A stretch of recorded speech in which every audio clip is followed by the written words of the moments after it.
আসলে ভারতের মোদী সরকার বাংলাদেশের জনগণকে ভালোবাসে না, ভালোবাসে হাসিনাকে। কারণ হাসিনার মাধ্যমে বাংলাদেশকে ভারতের অঙ্গরাজ্য বানানোর একটা পায়তারা করছিল, জনগণ ঠিক কিনা? হাসিনা পলানোর পর থেকে মোদির মাথা খারাপ হয়ে গেছে। আমরা তো বলি মোদিরও বউ নাই, হাসিনারও স্বামী নাই, জনগণ ঠিক কিনা? এক জায়গায় মিলেমিশে থাকো, খামা খা। আমাদের বাংলাদেশে ওই পচা মালকার চালানের ব্যবস্থা করো না, জনগণ ঠিক কিনা? ওইটা ড্যাম হয়ে গেছে। 24 সালের নির্বাচনে যখন ড্যামই করেছে তখনই হাসিনা ড্যাম, জনগণটা ঠিক কিনা? খালি পড়ানো পর্যন্তই। যাই হোক, এই যে ভারতের মালওয়ানের যাত্রা কিছুদিন হলে আমাদের বাংলাদেশের উপর একটা আগ্রাসী ভূমিকা পোষণ করতেছে, জনগণ ঠিক কিনা? আর একটা যে মরম বিক্রেতা একটা চ্যানেল আছে ভারতে, দেখবেন ওই দৌড়াদৌড়ি করে জোকারের মতো, জনগণ ঠিক কিনা? হায় হায়, তার ছেলে জোকার। এই জোকারের মিডিয়া মাঝে মধ্যে এমন কথা কয় মনে হয় ইউনূস সরকার পতন হয়ে হাসিনা ঢুকলো, মনে হয় বাংলার জনগণ হিজড়ে, তাই নাকি? চট করে ঢোকার আর কোনো সম্ভাবনা নাই। আমি যে কথা বলতেছি আল্লাহর প্রশংসা করার কারণ হলো চারিদিকে মালওয়ানের বসবাস হওয়ার পরেও আল্লাহ বাংলাদেশকে মুসলমানের দেশ হিসাবে কবুল করেছে, জনগণ আলহামদুলিল্লাহ। আপনাদের মাঝে মাঝে যে সমস্ত আলেম ওলামা বসে আছেন, মঞ্চে আছেন, যিনারা মাগরিবের নামাজের আগে পরে আলোচনা করে আপনাদেরকে শোনাইছেন, আলেম ওলামা সহ আজকের মাহফিলের বক্তাগণকে অন্তরের অন্তঃস্থল থেকে আমি শুভেচ্ছা জ্ঞাপন করছি। এই মুহূর্তে আমার সামনে যারা বসে আছেন, যিনাদেরকে আল্লাহ দয়া করে, রহম করে, মেহেরবানি করে আজকের এই জান্নাতের বাগানে কবুল করেছেন, আমার সামনে যারা বসে আছে আপনাদেরকে লক্ষ্য করে একটা মারাত্মক ভালো কথা বলেছি, আপনারা খেয়াল করেন। আল্লাহ তাআলা যদি এখানে আপনাদেরকে কবুল না করতে, আপনারা কি আসতে পারতেন? যে আল্লাহ দয়া করে, রহম করে জান্নাতের বাগানের মাহফিল আপনাদের কবুল করেছেন, আমি আমার অন্তরের অন্তঃস্থল থেকে আপনাদের সবাইকে শুভেচ্ছা জ্ঞাপন করছি। মিডিয়ার ভাইদের বলবো, এমনি তো জনগণের দিকে বসবার পারতেছে না, তোমাকে ফিঙ্গার অত্যাচার, তোমরা ওখানে না থেকে সাইডে আসো। হ্যাঁ, এলাকার লোক খুব ভালো বলে এখন পর্যন্ত কিছুই কয়নি। হ্যাঁ, আমার সম্মানিতা মা বোনেরা, পর্দার অন্তরালে বসে বসে যারা আলোচনা শুনতেছেন, তাদেরকে শ্রদ্ধা জ্ঞাপন করে এই মুহূর্তে জানতে চাচ্ছি আপনারা সকলে কেমন আছেন? সবাই বললেন না তো? জি আলহামদুলিল্লাহ। যে আল্লাহ দয়া করে, রহম করে আজকের এই জান্নাতের বাগানে আমাদের কবুল করেছেন, আমরা সে আল্লাহর উপরে খুশি না বেজার? তাহলে সমস্বরে সকলে বলবো, রব্বানা লাকাল হামদ হামদান কাসীরান তাইয়িবান মুবারাকান ফীহি। আমরা প্রশংসা করলাম কার? কেন করলাম? এমনি এমনি? আল্লাহর প্রশংসা করার বহু কারণের মধ্যে এক নম্বর কারণ হলো বাংলাদেশ ভৌগোলিক অবস্থার দিক দিয়ে এমন একটা জায়গায় আমরা বসবাস করি যার 3 দিকে হলো মালওয়ানের জাত, যেরকম কথা ঠিক কিনা? হ্যাঁ, আসলে ভারতের মোদী সরকার বাংলাদেশের জনগণকে ভালোবাসে না, ভালোবাসে হাসিনাকে। কারণ হাসিনার মাধ্যমে বাংলাদেশকে ভারতের অঙ্গরাজ্য বানানোর একটা পায়তারা করছিল, জনগণ ঠিক কিনা? হাসিনা পলানোর পর থেকে মোদির মাথা খারাপ হয়ে গেছে। আমরা তো বলি মোদিরও বউ নাই, হাসিনারও স্বামী নাই, জনগণ ঠিক কিনা? এক জায়গায় মিলেমিশে থাকো, খামা খা। আমাদের বাংলাদেশে ওই পচা মালকার চালানের ব্যবস্থা করো না, জনগণ ঠিক কিনা? ওইটা ড্যাম হয়ে গেছে। 24 সালের নির্বাচনে যখন ড্যামই করেছে তখনই হাসিনা ড্যাম, জনগণটা ঠিক কিনা? খালি পড়ানো পর্যন্তই। যাই হোক, এই যে ভারতের মালওয়ানের যাত্রা কিছুদিন হলে আমাদের বাংলাদেশের উপর একটা আগ্রাসী ভূমিকা পোষণ করতেছে, ধরে কোন ঠিক কিনা? আর একটা যে মরম বিক্রেতা একটা চ্যানেল আছে ভারতে, দেখবেন ওই দৌড়াদৌড়ি করে জোকারের মতো, জোরে কোন ঠিক কিনা? হায় হায়, তার ছেলে জোকার। এই জোকারের মিডিয়া মাঝে মধ্যে এমন কথা কয় মনে হয় ইউনূস সরকার পতন হয়ে হাসিনা ঢুকলো, মনে হয় বাংলার জনগণ হিজড়ে, তাই নাকি? চট করে ঢোকার কোনো সম্ভাবনা নাই। আমি যে কথা বলতেছি আল্লাহর প্রশংসা করার কারণ হলো চারিদিকে মালওয়ানের বসবাস হওয়ার পরেও আল্লাহ বাংলাদেশকে মুসলমানের দেশ হিসাবে কবুল করেছে।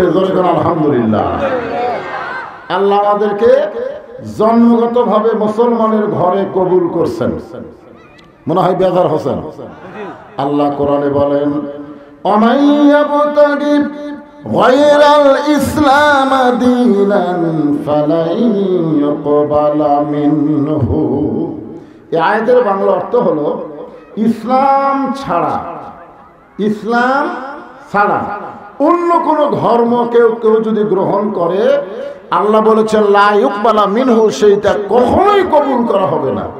আল্লাহর কাছে একমাত্র কবুলযোগ্য ধর্মের নাম কি? সবাই বলেন নাম কি? আর সেই ইসলামের অনুসারে আমরা মুসলমান। প্রশংসা কার করবো, আল্লাহর না ভগবানের?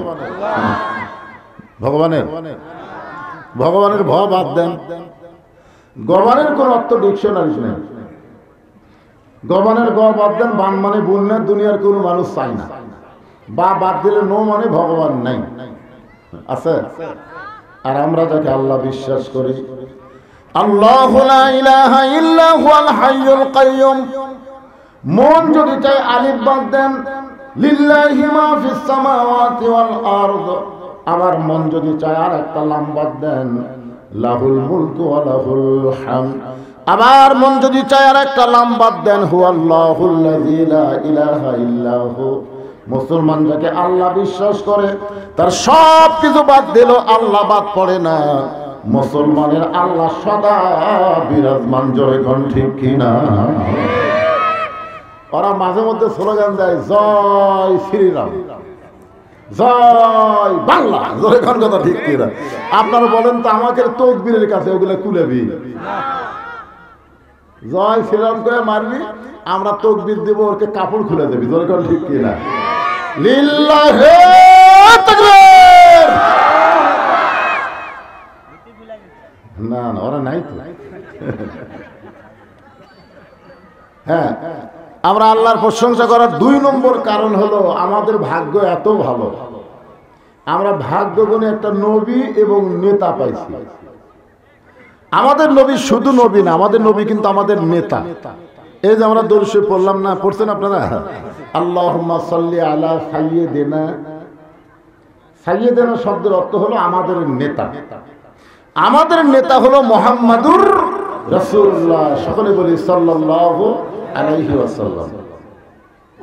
একটা গান ছোটবেলায় শুনছিলাম, তখন বুঝবার পারিনি, কিন্তু এখন বুঝতেছি।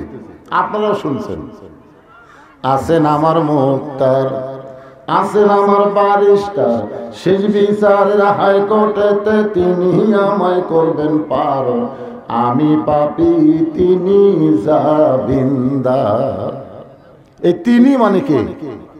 আল্লাহ না। আমি ছোটবেলা তাই মনে করছিলাম, কিন্তু গান যখন অর্থ চিন্তা করে দেখলাম, কে রে, আল্লাহ যদি হাকিম হয় তাহলে আল্লাহ তো আর জামিনদার না। এই তিনি হচ্ছেন ভাগ্য গুণে আমাদের নবী। আল্লাহ যখন হাকিম হয়ে আমাদেরকে আসামি বানায় বিচার শুরু করবেন, ওই সময় আমাদের নবী উকিল হয়ে, ব্যারিস্টার হয়ে আল্লাহর কাছে আমাদের ব্যাপারে ওকালতি করে আমাদেরকে সুপারিশ করে জান্নাতে পৌঁছায় দিবে। এমন একটা নবী পাওয়ার কারণে খুশি না বেজার? আসেন, আল্লাহর প্রশংসা করার এই শেষ কারণ, বহু কারণের মধ্যে আজকে আমার আলোচনার 3 নম্বর কারণ হলো যে কোরআন থেকে আপনারা তাফসীর শুনবেন। নাম দিয়েছেন তাফসীরুল কোরআন মাহফিল, ঠিক না? আপনারা বলেন তো, এই কোরআনের মধ্যে কোনো সন্দেহ আছে? শুনে শুনে না দেখে দেখে? হ্যাঁ, সমস্যা হলো যে জানেন, বাংলাদেশের মুসলমানেরা হুজুকা বাঙালি, যাই বলে আইরে সেই দিকে যাইরে, বোঝা শোনা নাই রে। এখন কে ডাকতেছে এটা দেখা লাগবে তো। শয়তানের ডাক, আল্লাহর ডাক, এই দুটো বোঝার দরকার আছে না নাই? জোরে আছে না নাই? হ্যাঁ। এখন আমরা সকল আলেম ওলামা আপনাদের সামনে বলে দিয়েছি, যালিকাল কিতাবুল লা রাইবা ফীহি হুদাল লিল মুত্তাকিন। এটা এমন একটা কিতাব যার মধ্যে কোনো সন্দেহ, সবাই বলা লাগবে সন্দেহ। এখন আপনাদের কাছে আমি জানতে চাই, যেই কোরআন আল্লাহ সন্দেহ মুক্ত আমাদেরকে দিলেন, কি জন্যে?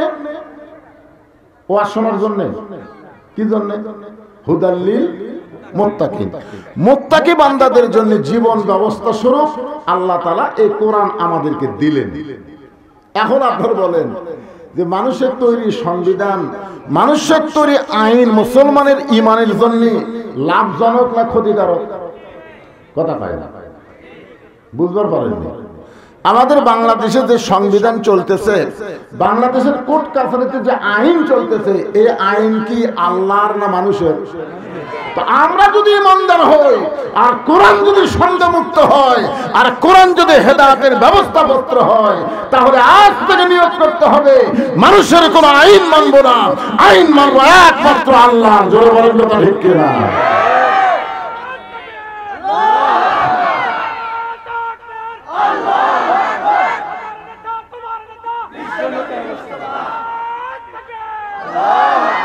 এই গলা খাগারে দেন তো, যেইগুলো আমার নেতা তোমার নেতা, আপনার মুখ বন্ধ করে থাকলেন, যেই নেতার চামচা হয়ে এতদিন এত কিছু করলেন, সেই নেত্রীতে পড়ে গেল। খালি নেত্রী বলার না, পৃথিবীর ইতিহাসে এমন কোন ঘটনাই নাই যে নেত্রীর সঙ্গে সঙ্গে 300টা এমপি পর্যন্ত পড়ে গেছে। আর এই শালা ফিডার খাওয়া কতগুলো চামচা ফিডার খায়, গুজব লিগ। জোরে কোন কি লিগ?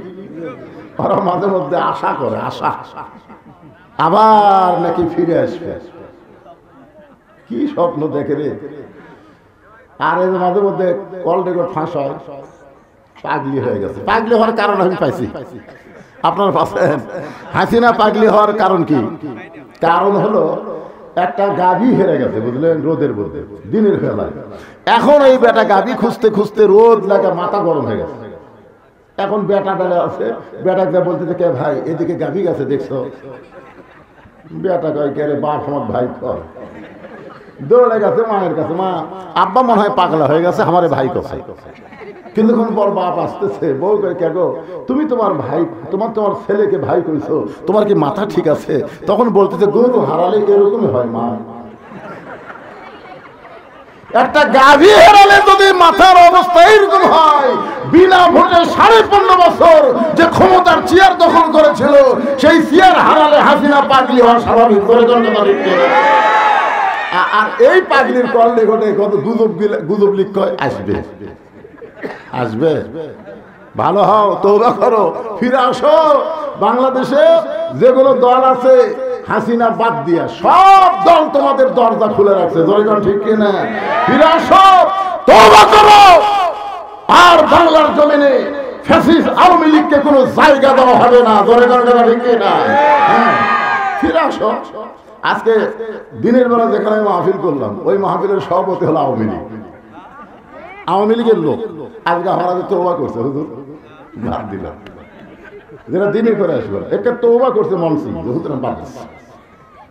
তা আল্লাহকে মাফ করবে না? আল্লাহ পাপকে ঘৃণা করে, পাপীকে আল্লাহ ঘৃণা করে না। পাপীকে ফিরে আসার রাস্তা আল্লাহ দিয়েছে। দর্শন ঠিক কিনা?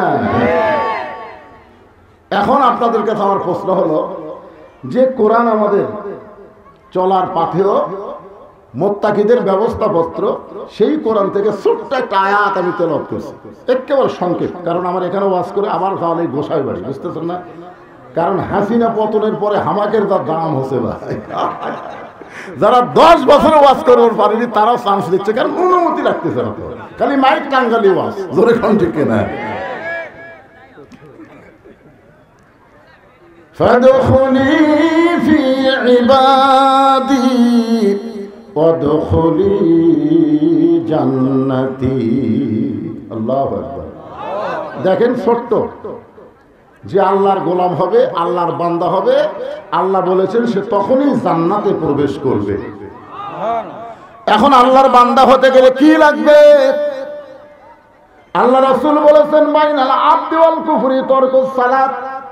বান্দার কাফের মধ্যে পৃথক করার জিনিসটার নামই হলো নামাজ। যারা নামাজ পড়বে তারা আল্লাহর বান্দা হবে, আর যারা নামাজ পড়বে না তারা কাফের হবে। তার মানে বোঝা গেল নামাজ বাদ দিয়ে আল্লাহর বান্দা হওয়ার কোনো সুযোগ আছে? আপনাদের মসজিদের জন্য মাহফিল, আজকে আমার মন একদিক দিয়ে খুশি একদিক দিয়ে বেজার যে ছোট্ট একটা পাড়ায় ধর্মপুরে 3টা মসজিদ, খুব খুশি। কিন্তু বেজার হওয়ার কারণ হলো এরা কি ঝগড়া করেই মসজিদ করলো না মুসল্লি আটে না দেখে মসজিদ করলো? কি কারণে করলো? মুসল্লি বেশি, তাই না? মাশাআল্লাহ, মুসল্লি বেশি। এটা কি 5 ওয়াক্ত বেশি না জুমার দিনে বেশি? জুমার দিনের জন্য প্রত্যেক পাড়ায় পাড়ায় জুম্মা মসজিদ করার দরকার নাই, ওয়াক্তিয়া মসজিদ করা যাবে। আর গোটা গ্রামের একটা কেন্দ্রীয় মসজিদ থাকবে, জুমা মসজিদ। যেরকম কি মসজিদ? কারণ মসজিদের মাধ্যমে, নামাজের মাধ্যমে মুসলমান একাকার হতে পারে, মুসলমান একত্র হতে পারে। মুয়াজ্জিন আজান দিছে, মুয়াজ্জিন কোন দলের? কথা কয় না। আল্লাহর দলের মুয়াজ্জিন আজান দেওয়ার পরে আওয়ামী লীগের মধ্যে যারা নামাজ পড়ে এরা কোন দিকে যায়? মসজিদে আসে না? বিএনপি যারা নামাজ পড়ে তারা কোন দিকে যায়? মসজিদে যায়। জামাত ইসলাম, তাবলিগ, পীর মুরিদি আজান শোনার পরে সব দলের মুসলমান এক ঘরের মধ্যে ঢুকতেছে। আল্লাহুম্মা তাহলে আবওয়াবা রহমতি। আওয়ামী লীগও ডান পাও, বিএনপিও ডান পাও, জামাতও ডান পাও, তাবলিগও ডান পাও, সবাই ডান পাও দিয়ে দোয়া করে ঢুকলো। ঢোকার পর আওয়ামী লীগ বলতে ভাই আমার দল ক্ষমতা আছে, আমি সামনে কাতার, ওর চাপা থাকি। কেন তুই দলের কথা ভিতরে কোষ করে? ভিতরে কোনো দল চলবে না, মসজিদের মতো আইন চলবে আল্লাহ। জোরে কোন কথা ঠিক কি না? আপনারা কোনোদিন দেখছেন আওয়ামী লীগের কাছে বিএনপি ডান আছে, বিএনপির পাশে জামাত ডান আছে, কোনে দিয়ে ঘুতে ঘুতি হচ্ছে? কোনোদিন দেখছেন? বরং কেউ সামনে গেলে টানে কাতার দিছে, কেউ পিছনে পড়লে ঠেলা দিয়ে তাকে সামনে তুলিছে। ফেরেশতাকে আল্লাহ বাহিরে 14 দল 20 দল, আর তোমার ঘরের মধ্যে এক কাতার। কারণ কি? আল্লাহ বলতেছে এই জন্যই তো আল্লাযীনা মাক্কান্নাহুম ফিল আরদ। মুসলমান দেশে কোন মুসলমানকে যখন ক্ষমতা দেওয়া হবে তার 1 নম্বর দায়িত্ব হলো আকামুস সালাত, নামাজ কায়েম করা। ধরে কোন কি কায়েম করা? নামাজ কায়েম যতদিন না হবে, যতই মসজিদ বানান মুসল্লি কোনোদিন বাড়বে না। আমরা কিন্তু ওয়াজ কম করতেছি না, আমাদের ওয়াজের দ্বারা মুসল্লি হচ্ছে। তো আগামীতে বাংলাদেশ আমরা এমন একটা দেশ চাই যেই দেশে শুধু মানুষের আইন না, আল্লাহর কোরআনের আইন চালু হয়ে মানুষের আইন কবর দিয়ে বাংলাদেশে নামাজ 25টার আইন পাস হবে। সবাই বলেন আল্লাহুম্মা আমিন। আয়াতটা আরেকবার খেয়াল করেন, মাইকের সাউন্ড এরকম বেশি দিলে কমে দাও। ফাদখুলি ফি ইবাদি ওয়াদখুলি জান্নাতি। যে আল্লাহর বান্দা হলো সে জান্নাতে প্রবেশ করলো। আমরা সকলে যদি জান্নাত চাই, তাই কি চাই না? চাই। জান্নাত চান? লাইলাতুল মিরাজে আল্লাহ রাসূল বাইতুল মুকাদ্দাসে 2 রাকাত নামাজ পড়াইছিলেন। কয় রাকাত? 2 রাকাত। যখন লাইলাতুল মিরাজ পাড়ি দিয়ে নবী সাহাবীদের সামনে মিরাজের ঘটনা বললেন, তখন সাহাবীরা বললেন ইয়া রাসূলুল্লাহ, কোরআন শরীফে একই আয়াতের মধ্যে 2টা মসজিদের নাম আছে, আছে না নাই? সুবহানাল্লাযী আসরা বিআবদিহি লাইলাম মিনাল মাসজিদিল হারাম ইলাল মাসজিদিল আকসা।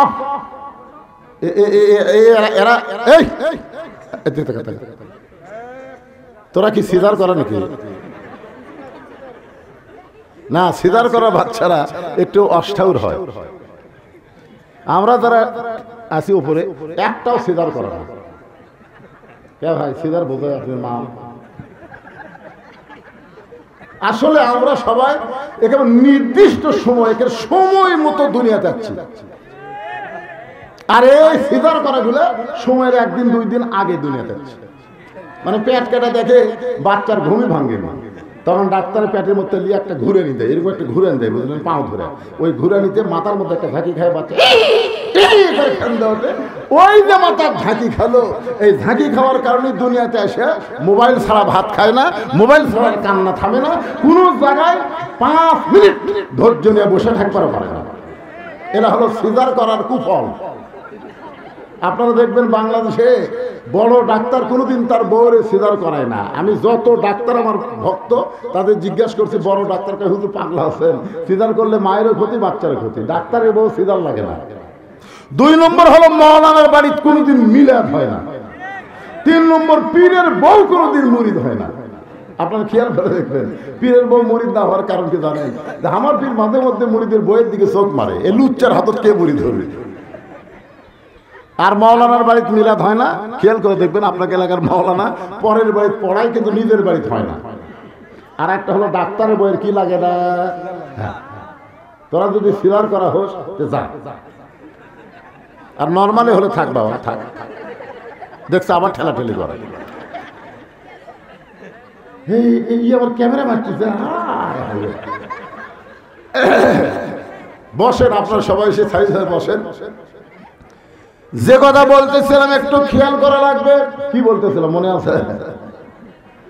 হ্যাঁ, ইন্না নাহনু নাযালনা যিকরা ওয়া ইন্না লাহু লাহাফিজুন।